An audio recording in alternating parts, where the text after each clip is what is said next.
Hey, hey, hey. Welcome to episode 24 of Sorry for My Language. Oh, yeah. hmm Hey,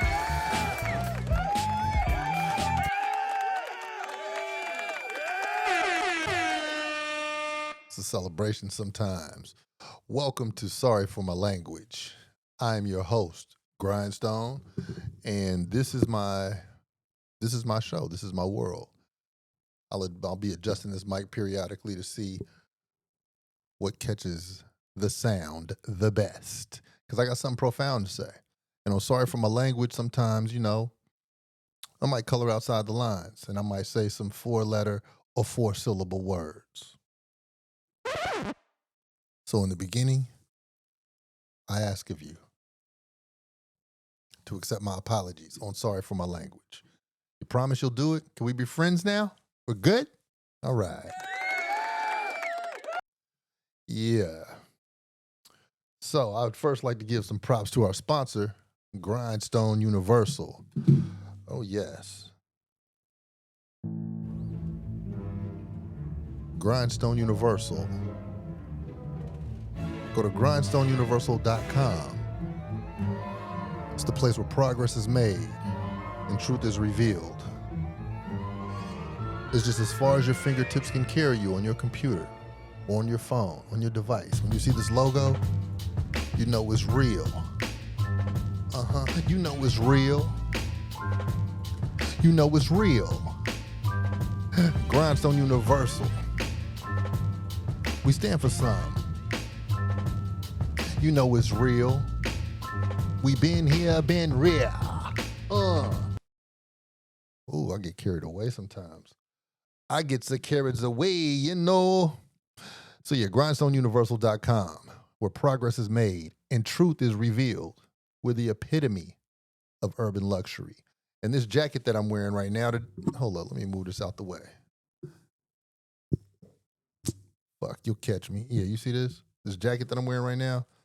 This jacket that I'm wearing is the Grindstone Universal Fish Scale Boucle. That's what they call this. This fabric right here is called boucle. This is the fish scale boucle. If you look on the website at grindstoneuniversal.com, you'll be able to see it. Check this out. I mean, my goodness. Oh my goodness. Walking in there like Frankie Sinatra, baby. Oh yes.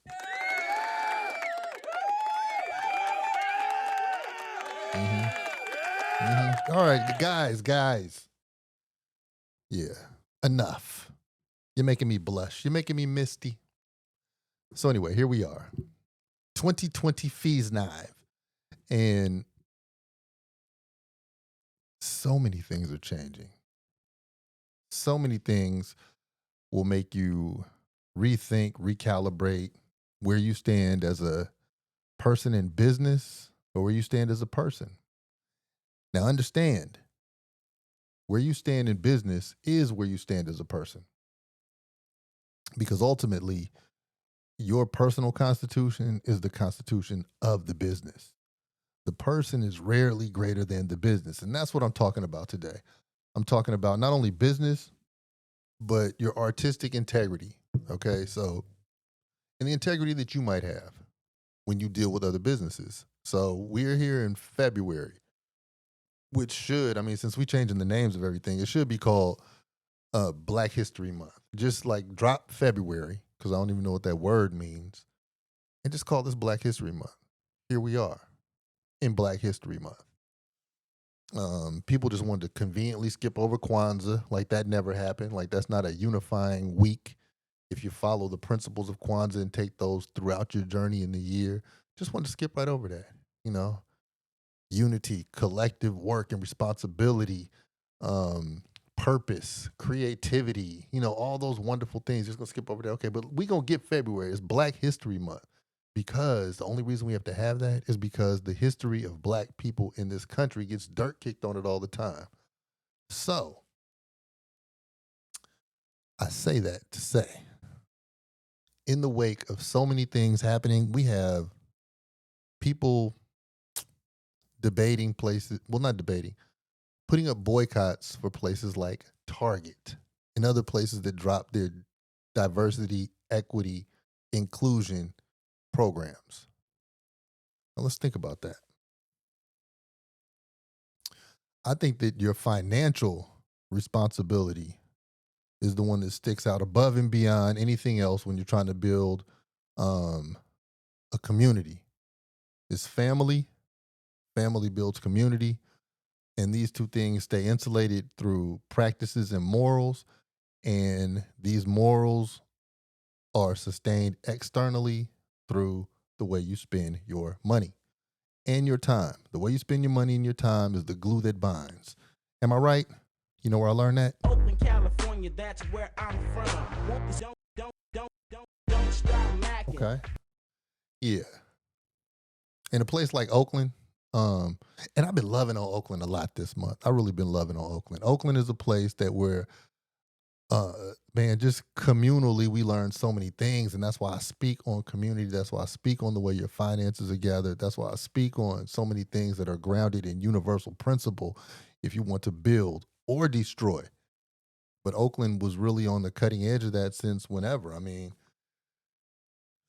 do your knowledge on 7th Street in West Oakland. Wherever Google will take you, wherever your library will take you, 7th Street in West Oakland, the history of 7th Street. Shout out to Bill Russell, you know? So here we are.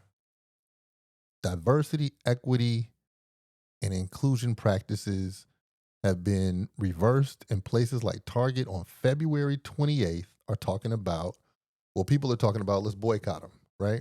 Let's take their money away. Let's snatch it. Don't spend money anywhere on February 28th, I've heard. Huh. Like, no money? Nothing? On February 28th? Nothing? Come on, dog. They say nothing. Now, when I'm thinking about what that really does for a community when you don't spend any bread, it could really disable a community that you were pulling for, right? So if the big businesses, the banks, whatever, are looking for um, their numbers to mean something by the end of the month, and they're really measuring how the performance happens every hour, and then you pull back that day, good job, you touched on the bank. You kicked the bank, you stepped on the bank's big toe, right? You kind of messed stuff up for the bank that day, right? And that's a big deal. It's always a big deal when David fronts on Goliath. However, if you take all of your spending out of the system, that means that you're not even spending money with who you believe in. So the people who you chose to build up, the people who you really like, you really want Mr. So and so's store or Miss So and so's business, or that you like this community over here, and you don't spend no money with that community that day, but you usually spend money with that community is going to have a bigger impact felt than the banks will. So I'm saying we need to change the whole narrative behind what's happening on February 28th in this boycott spending. Yep. I said it. I'm saying that. I'm saying it. Mm-hmm. Mm-hmm. On February 28th, hear ye. Whatever you spend in the community that you spend it in, spend double. Yeah. Spend double. And this is why. You'll be doing an actual vote instead of just atrophying in the market. Let the people, every time you spend $1, you vote for somebody. You vote for everything that that person believes in, everybody that they support. That's what you do every time you spend $1. When you don't spend $1 somewhere and you don't spend $1 anywhere else, that's just messing up a market. but it isn't supporting the people or the cause or the group of people that you want to support, because more than likely you're pulling for the broke folks, right? In the scale of things, you're not like really pulling for the one percenters. So if that's where you are with your shit, you fucking it up by not spending with the local stores, or with, they don't even have to be the local stores. They could be the bigger competitors. But without you spending with them, you're not fucking supporting them. So that's just a bad failed strategy when it comes to boycott on February 28th. And I just had to get that off just to defrost your windshield. Because boycotts are indeed noble. That's real. But you got to be boycotting the right shit the right way. And just saying we're not spending nothing, not putting nothing in the system, well, great. Now fucking Miss Lee is going to go out of business, and so is Mr. Jenkins. And Wells Fargo won't, right? So you really don't, like, appropriate your dollars and your messaging correctly, and make sure that a message that gets proliferated is not one that got proliferated by some JCat ass enemy, some fucking whatever his name was, O'Neill, who set up Fred Hampton. Because infiltration is real out this motherfucker. All right, and don't forget, Fred Hampton got his life taken for $300, and he was leading the whole damn change. Okay, so really, you could study the past if you want to know where we're going. Now, I just wanted to get everybody up to speed with where we're going here. Okay, stay with me. We're going somewhere. We're going wherever the hell we want to go. We could go to all places. Absolutely nothing is off the table. With the power of thought, with the power of vision, with the power of the mental imprint that our thoughts allow us to have.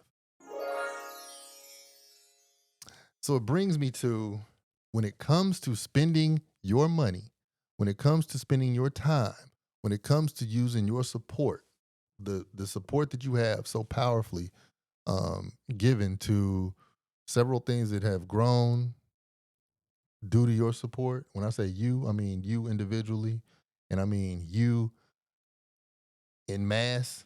What is it in Spanish? Like a tú and usted? Yeah, yeah. Oh, no. Is it nosotros? Nosotros is we. I don't know, but it's you and it's you. I'm talking to you, you, and you. Hey, Miss Nancy in Romper Room. And you, I see you, little Billy. I see you. Yeah, all you, right? Spend all that money, all that time building up a whole lot of platforms, a whole lot of economies that you really don't even want to win. And now you stuck out here trying to boycott their ass, but you built them up in the first place, right? It's power in that. And part of the power is you can divest your time and energy. So now think about, as an artist or as a fan of an artist or as somebody working with somebody, are you able, I just want to know, and I'm thinking out loud, when you're dealing with somebody in business or relationship of any kind, if that person does right by you, do their beliefs that they don't infringe upon you, do their beliefs determine if you do business with them or not? Let me repeat that. If you're doing business or you have some type of relationship, friendship, social, some type of interaction with somebody, and they are conducting themselves A1 100 by you, but then you know that they do something outside of your presence that might not be a buck with the way that you think, do you continue to deal with them or not? Think about it. What is it really? What is it really? Tell me what's it really all about? I mean, what's that relationship all about? You know?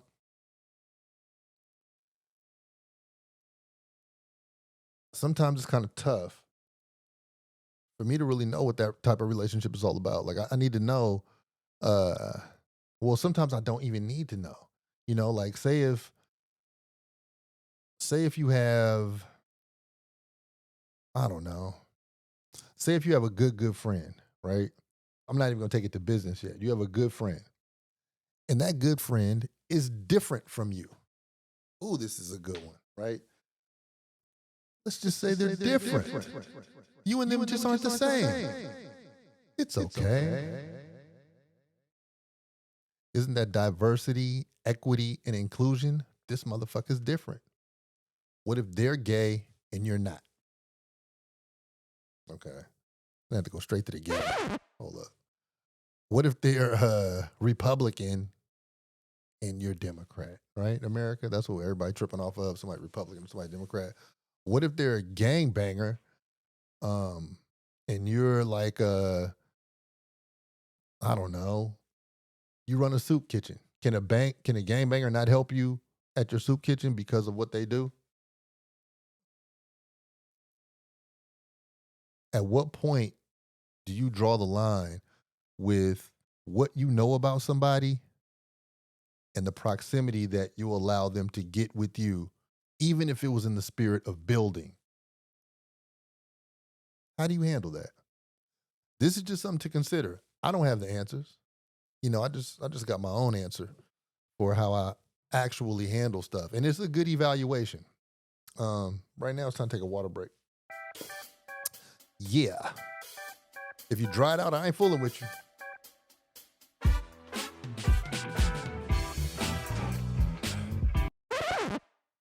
I ain't fucking with nobody who's dehydrated. I don't know. You got to draw the line somewhere, like shit. Everybody can't get this. Everybody can't get this. You got to draw the line somewhere. But no, I'm just serious. So if you have, let me give you an example. If you're doing a contract with somebody, say you're both building a house. Say you're renovating a home, and this person is A1 with the marble, and they got the good numbers on the marble, and you're trying to build like some marble backsplash in the kitchen and bathroom, and you want them to hook it up, and they're really good at what they do. But this marble guy is a Zionist. And you're not, right? And then say, you don't even know what the fuck a Zionist is.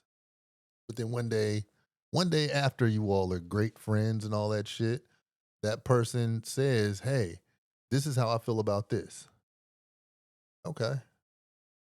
You know that person's heart, but you didn't know this was part of their mentality. What do you do? Now, as I say this, I actually have a good friend, and I swear I got in a bind. He was the first person I called. This motherfucker, me and him did a whole lot of shit, right? Whole lot of we did things. That's my man, right? And I think by all measures of the shit, he's a Zionist, right? But we never talked about shit like that. We'd be talking about building and doing things, all types of things in which we would improve our lives and be better, and just morality and all types of shit, right? But as far as shit lands on the Jewish side of his world, he is very fucking Jewish. And it goes into, put it this way, he's Seinfeld Jewish. Let's just put it like that, right? But me and him kicked it at a time before I really even knew what a Jewish person was. I mean, I knew that like it was a religion, but I didn't understand the ins and outs of that shit. I didn't know, I didn't give a fuck.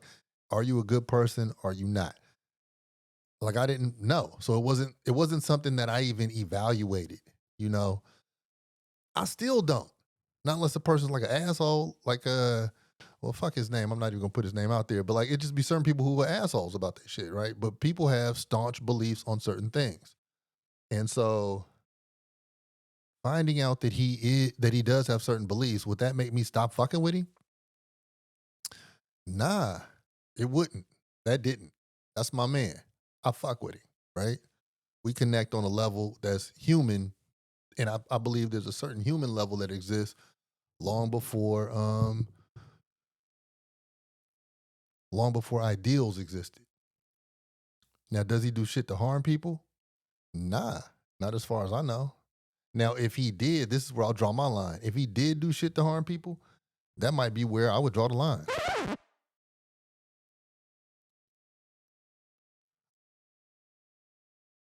I can't fuck with you. But it's not like that. That's my guy, right? I don't have any knowledge of him doing anything but good for people. I just know he got certain beliefs when it comes to his religion. He hold that Jewish shit down, right? I got friends who practice Islam. Shit, I come from a Baptist family. You know what I'm saying? So it don't really where you fall religiously, I don't really hold that against you. You know what I'm saying? If you do bad shit to people, I hold that against you. But let me tell you where this is where the dichotomy is of the whole shit, right? Um, you might know a motherfucker who did something wild and crazy, right? On some gangster shit. Right? They might have been somebody in the neighborhood really doing wild shit to people in that community directly or indirectly. Right? They might have disturbed several homes with with the way they ran through the neighborhood, fucked up the neighborhood, tore up shit, and we find room to give those people grace. Usually, okay, and it's understood why we give them grace. Oh, they were raised fucked up, or they had to do what they had to do. Whatever it is, we often find room for that. All right, I'm not saying that's good or bad, but at that point, we've leaned into subjectivity, right? So where do you draw your line of subjectivity? This is just a question to you. Put it in the comments. Comment with the person next to you. Where do you draw your line of subjectivity? When it comes to art, I could really I'm good at drawing the I can draw the line between the art and the artist. You know, I can because I think that that artist was a vessel through which the the message flowed. Now, what that person did as a human, I understand is imperfect. If I tried, I would struggle to find the perfect artist. The one who's just a humanitarian out of this world, with no marks on their record as a person, but then the art is good. You know, I'm not even gonna try to look for that shit, right? Unpopular opinion. I still believe I can fly.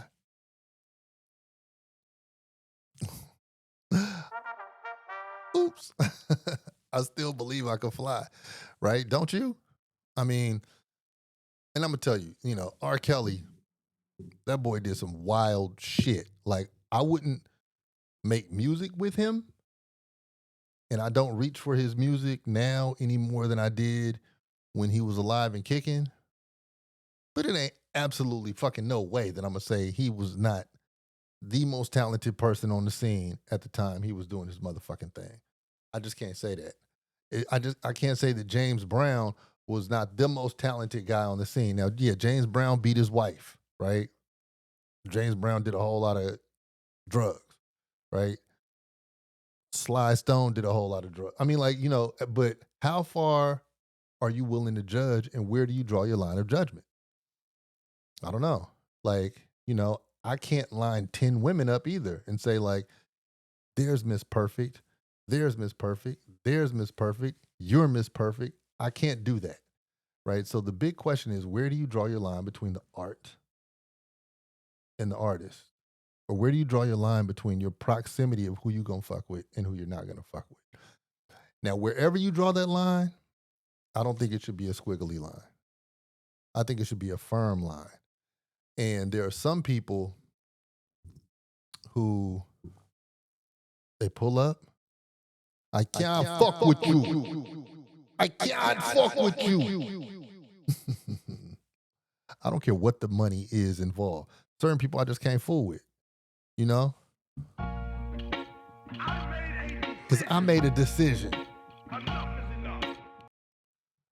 Enough is enough. And you get admired when you have, it's admirable when you have morals. It's admirable when you can draw a line. Enough is absolutely enough. I just can't fuck with everybody who falls through and fuck the money. I can't be bought, you know? And so I have my barriers. And there's certain people who have just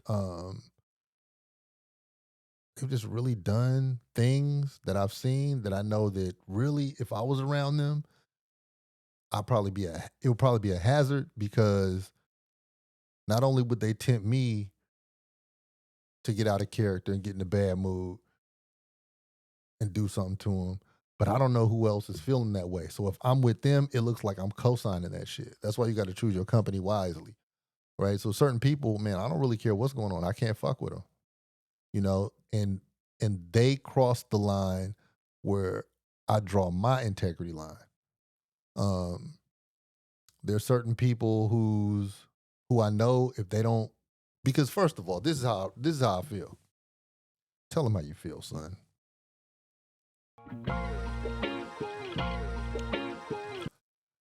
I thought that song was gonna start somewhere else, but this is how I feel. I feel that if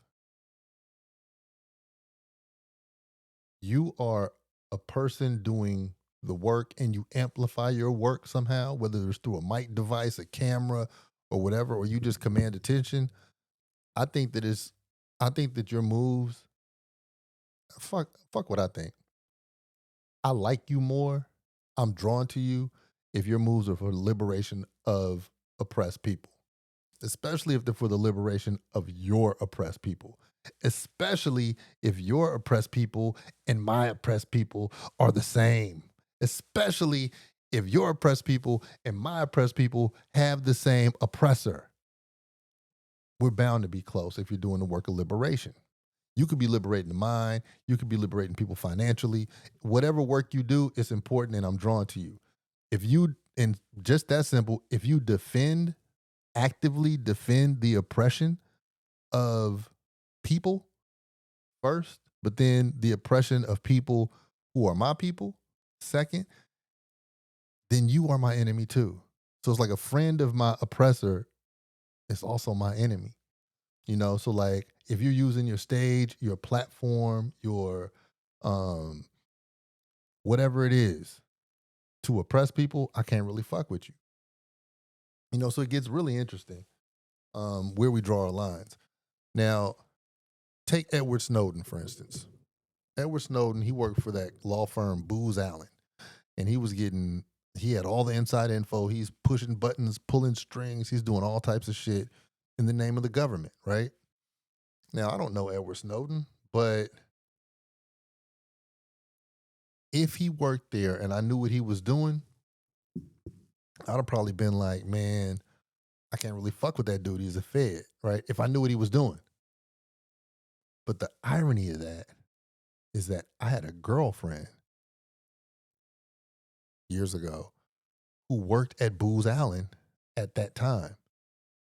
And I didn't know what was going on there. I had no idea, but I know she was really mentally and spiritually taxed by whatever the fuck was going on at Booz Allen. Okay. And it was paying her well, but she eventually quit. When she quit, I still didn't know what the fuck was going on at Booz Allen. And then later, Edward Snowden came out and told his shit, right? And I'm saying that to say they both worked to build the empire of the enemy, but both of them showed that they had good moral and personal conviction. And at that time, at that piece of time, they were victims of the circumstance. I'm a principle over circumstance person, but they then defaulted to their principle, right? So sometimes you might also catch somebody when they are in their circumstance as opposed to being able to even recognize the circumstance to stand for the principle. So that's where grace also comes too. And sometimes you'll miss their window. That's okay too. Fuck it. But when you hit it on the mark, it's bread. You got them. You got a person when they found their stride and you meet them and they're standing in their principle and you're standing in your principle. Man, that's a good relationship right there. So shout out to Edward Snowden. YouTube don't block me. But shout out to Edward Snowden. But then some people buddy up with the enemies of Edward Snowden and the enemies of Fred Hampton and the enemies of Patrice Lumumba. And how do you do that? Can I be friends with you? Can I work with you? I don't know. If I know that you're their active enemy, I probably can't. I probably can't Snoop Dogg it. Well, I know I can't because I can't build an obvious enemy's empire with them. I won't be able to sleep at night. But then that's big business. That's big government. Let me scale it down to something local. Somebody who is a drive away, a bike ride away, a walk away, a friend or an associate or a business partner who is operating in something that you may or may not like, that you may or may not align with, but they treat you like gold. How far do you allow that relationship to go? That's really something that I want each of you to evaluate. And first of all, understand that you're not going to save anybody. You're not going to say, if you put together an effort to try to make somebody change, it's a wasted effort. Don't do it.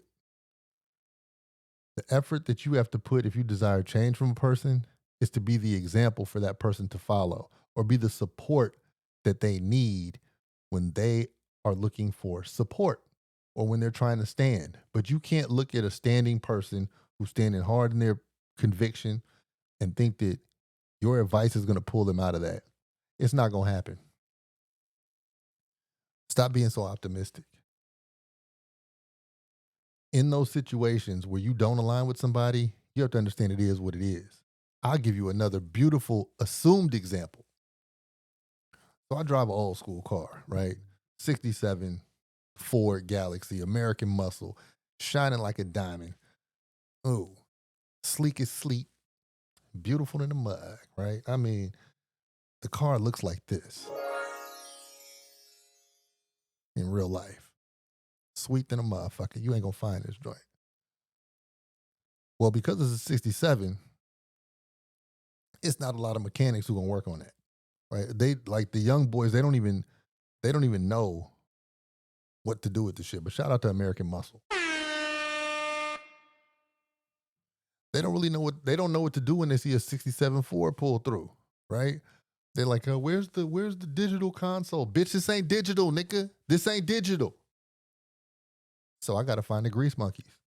I gotta find the dudes who live with a toolbox. I gotta find the dudes whose hair goes backwards. I gotta find them. I gotta find the people whose daddy drove them somewhere in one of those. Like, I gotta find the old schoolers, right? So if you saw the dudes who work on my car, I mean, it looks like Daytona 500. Like, it looks like they in ZZ Top. It looks like I'm in Leave It to Beaver. Like, if you see these white men who hook my shit up, but they are the best. And the beautiful part about it, in each other's presence, in every mechanic I've had, straight up, everyone who's worked on my shit, for real, because it's a certain type of person who has to work on it. They got to be of some, I don't want to say hillbilly shit, but they got to be on some blue blood American shit, right? Man, we really get along on a human level. We don't have to ask each other how we feel about some shit that's out there. Right here, we be building, and it's hella cool. So, like, we don't have to align with everything, and I pay them right. The only one time where some shit went left, one of the mechanics, his wife was obviously racist. She had the tattooed eyebrows, and stomach bigger than her titties, looked like a frog or something. She was obviously racist and she was not biting her tongue. And she caught me when I was a little young. I was not having that shit. So, bitch, here's some smoke back. I had to let her have it. And through that, I was seeing that, oh shit, I was also the voice on some man shit. I was the voice to her that he couldn't be. Because he knew his bitch talked too much.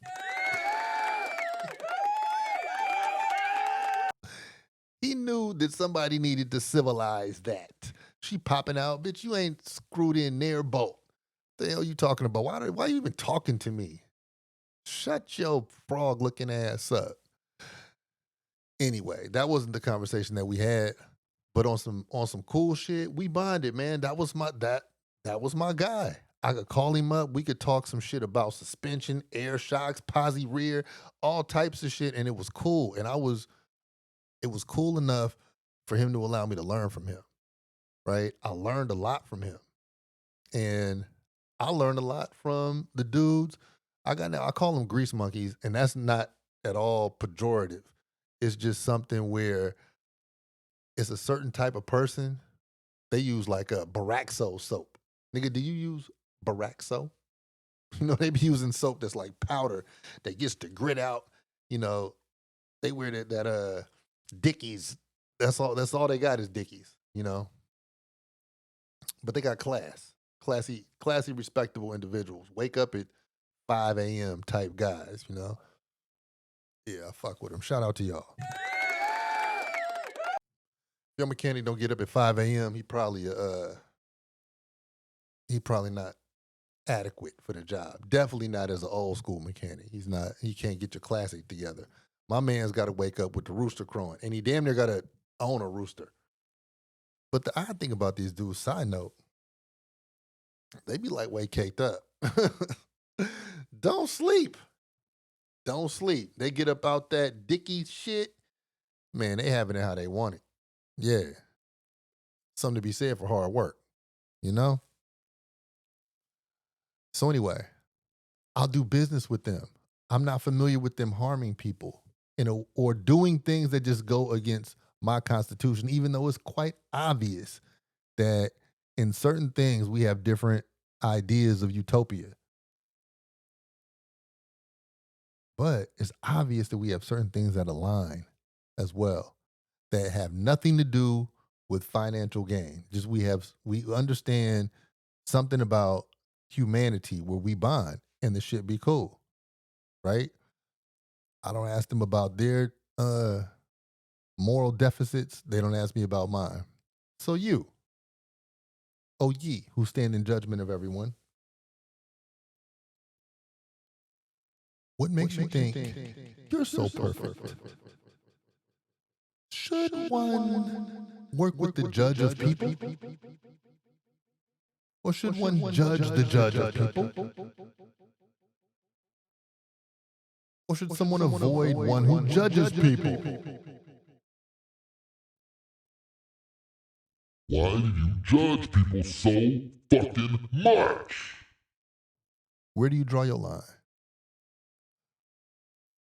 I don't know. But wherever you draw your line, I want that to be your line. Now, if somebody's on bullshit and that affects us in some bullshit manner, pull my coattail, let me know. I ain't rocking with nobody. This is what I'm not going to rock with. I'm not rocking with anybody who has a code where they got into a code where they lack accountability, like a snitch. Okay? The snitch is the ultimate, the ultimate one who lacks accountability. Can't fuck with that. Somebody who would get into something for the good and then bounce out and point you out if you got out and they didn't. Somebody who would drag you down. Just like with the Drake Kendrick thing, somebody was like, "Man, please don't waste time explaining something to people who Harriet would have shot."